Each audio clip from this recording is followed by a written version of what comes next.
กี่ยวกับปัญหาภาวนาหรือปัญหาโลกก็คล้องกันนั่นแหละมีผลสืบเนื่องต่อกันเบิดถ้าเฮาเข้าใจคำว่าคนเฮามีอีหยังมีอะไรนี่ก็จะเป็นทุกข์ร้อนกังวลกับสิ่งนั้นทุกข์ร้อนกังวลกับสิ่งที่มีภาวนาก็เหมือนกันแม้เราเกิดนิมิตต่างๆปฏิภาคนิมิตรูปรสนิมิตกลิ่นนิมิตเสียงก็ตามถ้าเรามีหมายถึงดึงเข้ามาคิดเราก็จะเป็นทุกข์ร้อนกังวลกับสิ่งนั้นเมื่อไหร่ที่เธอมีเธอย่อมทุกข์และกังวลกับสิ่งที่เธอมีเหมือนกันเด้ถ้ามาเปรียบเทียบทั้งนอกและในแล้วคือเฮามีรถเฮาก็ห่วงรถนั่นเองเฮามีบาทเฮาก็ห่วงบาทเฮามีเงินทองเฮาก็ห่วงเงินทองนั่นแหละพวกภาวนาก็เหมือนกันแบบนี้ไปสงสัยในนิมิตนั่นแหละคือมีนั่นแหละคือเก็บมานิมิตแบบใดก็ช่างนิมิตเป็นรูปร่างลักษณะท่าทางบุคคลต่างๆสัตว์ต่างๆสิ่งของต่างๆถ้าเฮาเก็บเขามาคิดนั่นแหละกังวลกับสิ่งนั้นเอิ้นว่าข้ามความสงสัยไปบ่ได้ข้ามนิวรณ์บ่ได้นิวรณ์แปลว่ากังวลก็สิไปกังวลหาชื่อหาเหตุหาผลหรือหาชื่อเสียงมันเฮ็ดหยังนั่นแหละจึงบอกว่าบ่ว่านอกบ่ว่าในให้มันมีความว่างจิตเป็นกลางได้เสมอกันนอกกับบ่มีในกับบ่มีคือบ่นำมาคิดนั่นเองในถ้าสิเปรียบอย่างหนึ่งเข้าใจง่ายเปรียบเสมือนว่าฝันถ้าเฮาฝันว่าเครื่องบินตกบ้านหลังนั้นหลังนี้ถ้าเฮานำมาคิดทุกข์ร้อนกังวลกับสิ่งที่นำเข้ามาคิดนั่นล่ะมีก็ได้ฝันว่าแขวร้อนแขวรุดโอ้ล่างบดีนั่นล้วนแล้วตั้งแต่ทุกข์ร้อนกังวลกับสิ่งที่นำเข้ามาคิดนั่นแหละคำว่ามีแต่ว่าคิดมันสิไปมีหยังอารมณ์ก็เกิดบ่ได้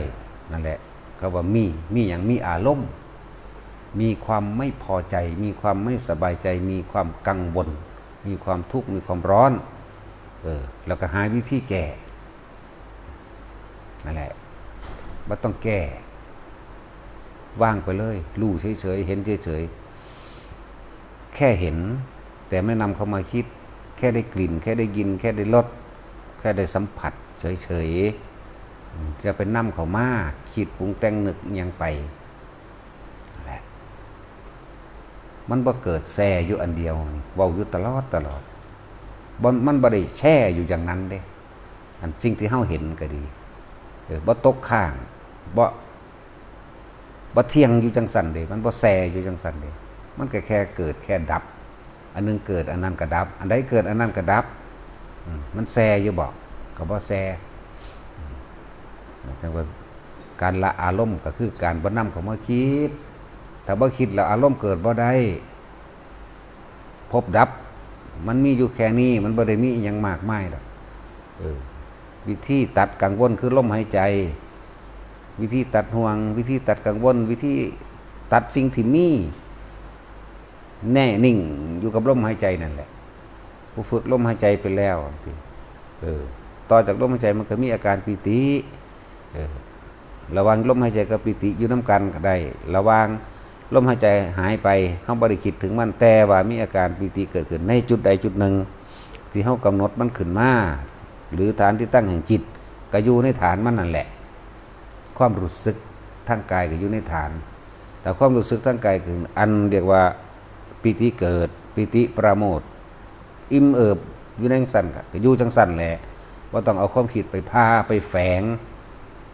ไปหาเหตุผลอหยังกับมันวิธีละคือไม่นำเข้ามาคิดถ้ายังคิดมิใช่ละถ้ายังคิดอยู่อารมณ์เกิดพอใจกับบ่พอใจอารมณ์เกิดพบเกิดตายตอนนั้นชาติชรามรณะก็ติดตามทันทีเลยชาติแปลว่าเกิดชราต่อไปเลยแล้วก็เตรียมตัวตายอีกคือเก่านั่นแหละชาติชรามรณะหลุดแล้วนั่นแหละถึงว่า เห็นหยังก็สร้างโดยภายในมันก็บ่ได้เห็นสิ่งเดียวดอกนาเข้าใจคำว่าเกิดดับเข้าใจคำว่าอนิจจังบ่เข้าใจคำว่าอนัตตาบ่เข้าใจคำว่านิจจังกับอนิจจังบ่มันบ่มีอีหยังเที่ยงมันบ่มีหยังแส่อยู่จังซั่นมันมีตั้งแต่เกิดแล้วก็เปลี่ยนแปลงไปเสื่อมสลายไปคือตาเฮาเหลียวเบิ่งไปตามต้นไม้เห็นต้นจิกเห็นต้นกุ้งเห็นต้นแดงเห็นต้นนั่นเห็นต้นนี้นี่แหมเฮาคือบ่แส่เบิ่งเฉพาะต้นไม้ต้นเดียวนี่แหมเหลียวผ่านไปเบิดทุกสิ่งทุกอย่างในต้นไม้10ต้นแต่เฮานำต้นใดต้นหนึ่งเข้ามาคิดกังวลเร่าร้อนอารมณ์เกิดกับต้นไม้ที่เฮานำเข้ามาคิดแม้นบุคคลก็เหมือนกันเหลียวเบิ่งผ่านคน20-30คนผ่านตาไปถ้าไปสะดุดกับผู้ใดผู้หนึ่งปุ๊บนำเข้ามาคิดนั่นแหละกังวลและเร่าร้อนอารมณ์เกิดพบเกิดจิตมีที่ตั้งก็ตั้งกับผู้นั้นแหละเฮาเอาผู้นั้นเลยคือมาเป็นสารตั้งต้นเอาคนผู้นั้นก็มาตั้งแล้วคิดพิจารณากับเขาดีหรือเลวพอใจหรือบ่พอใจนั่นแหละเอิ้นว่าจิตมีที่ตั้งมโนก็นึกภาพไปปรุงแต่งไปอยากให้มันเป็นแบบนั้นแบบนี้มันสิเป็นหยังก็เป็นอารมณ์เกิดขึ้นแล้วทันทีเลยล่ะ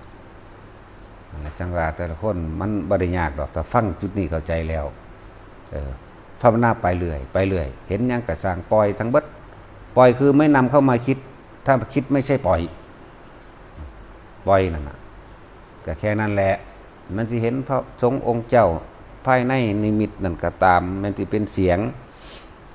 งเทศนาในนิมิตนั่นก็ตามมีแต่เสียงก็ช่างมีทั้งภาพทั้งเสียงก็ช่างทั้งคนทั้งเสียง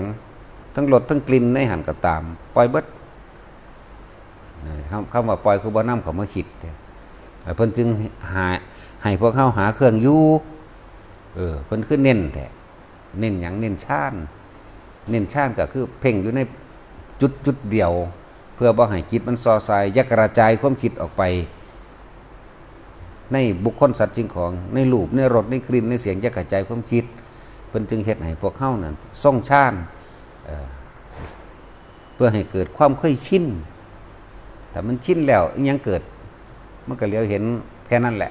มันก็แค่เกิดกับดับนั่นแหละเนี่ยมันบ่แซ่ยุ่งสั่นดอกเนี่ยบ่มีอีหยังจีรังอย่างยืนดอกเห็นมั้ยจะเป็นแบบนั้นนั่นแหละจังว่ามันบ่ได้ยากดอกแต่เฮาเข้าใจอนิจจังอนัตตาเข้าใจแล้วบ่นำเข้ามาคิดนี่แหมหาเครื่องอยู่ตัวบัดนี้บ่ซั่นเพิ่นสิว่าเป็นวิหารธรรมมั่งคือเว้าอยู่หลายๆอย่างเพิ่นถามภาษาสารีบุตรเธออยู่กับธรรมอันใดวิหารธรรมอันใดมื้อนี้ผิวพรรณคือปองใสแท้เนี่ยว่าอยู่กับสุญญตวิโมกข์พระเจ้าค่ะอยู่กับความว่างคือบ่คิดแต่ว่าบัดต้นลึกเข้ามานี่เอาอีหยังเป็นอยู่กับความว่างอยู่กับลมมั่งอยู่กับความรู้สึกในกายมั่งหรือที่เฮาตั้งขึ้นมาเพื่อเกิดความจะไงว่านิ่มๆน่วงๆอยู่กลางหน้าผากก็ได้บางองค์เพิ่นก็นิ่มๆน่วงๆอยู่ระหว่างทำกลางอกบางองค์เพิ่นก็อยู่ในระหว่างทำกลางสะดือแล้วแต่มันสิเคลื่อนแต่ว่าบ่หนีออกจากความรู้สึกนั้นและวิธีอยู่กับความว่างมั่งบางองค์ก็อยู่ในอยู่กับปฐมฌานมั่งบางองค์ก็อยู่2มั่ง3มั่งบางองค์ก็4ออกมามั่ง4มั่งบางองค์ก็อยู่ในอรูปฌานมั่งเป็นเครื่องอยู่ซื่อๆเด้บ่แม่นเข้าไปเลยอยู่นั่นแหละโดยแล้วแต่เป็นสำรวมความคิดบ่ให้ความคิดกระจายไปนั่นแหละระวังความคิดจะเลยหาเครื่องอยู่ให้เกิดความเคยชินว่าสิ่งใดที่มันเป็นประโยชน์บัดนี้เพิ่นก็เอาสิ่งนั้นมาเฮ็ดเพิ่นก่อนพิจารณาใครควรไตร่ตรองประโยชน์มากประโยชน์น้อยประโยชน์สัตว์ประโยชน์คนแต่ว่าในประโยชน์ทั้งหลายนั้นไม่เป็นไปเพื่อความเบียดเบียนให้บุคคลผู้ใดเดือดร้อนเสียหายชีวิตและทรัพย์สินมันก็บ่มีโทษทันตัวบ่มีโทษดอกนอกจากผู้คิดหาโทษเอาเองคือจังเฮาเฮ็ดนี่มันบ่ได้มีโทษอีหยังดอกนั่นแหละแต่คนผู้นั้นมาใส่โทษก็ใส่สักของเองจังว่าฟังให้เข้าใจแล้วดูไผอยู่มั่นหมายถึงอยู่ในเครื่องอยู่ของตนเองนั่นแหละ บ่ต้องไปปรุงแต่งอยากให้ผู้ใดเป็นแบบใดว่าอยากให้คนนั้นต้องเป็นอย่างนั้นคนนี้ต้องเป็นอย่างนี้นะกามตัณหาความพอใจในรูปในรสในกลิ่นในเสียงเอิ้นว่ากามตัณหาเป็นเหตุเป็นใจให้เกิดภวะตัณหาเด้ภวะตัณหาคือภพที่จะต้องไปอยู่ขนาดไปเกิดในภพนั้นๆได้อาหารนั้นๆแล้ววิภวะตัณหาคือความบ่พอใจเด้ความขัดเครื่องใจในสิ่งที่มีได้วิภวะตัณหามีอยู่แล้วกูบ่อยากได้แบบนี้กูอยากได้แบบนั้นอยากให้เป็นแบบนั้นแบบนี้นี่แหละคือความหลงคือความบ่รู้ยังบอกว่าทุกคนเกิดมาเพราะความบ่รู้ว่าตัวของเห็นแก่ตัวเห็นแก่ได้เห็นแก่ดีเห็นแก่มีเห็นแก่เป็นจังว่าเฮาพยายามละความเห็นให้ได้ความเห็นสรุปความเห็นเอิ้นว่าละความเห็นเพราะความยังก็สร้างเถอะ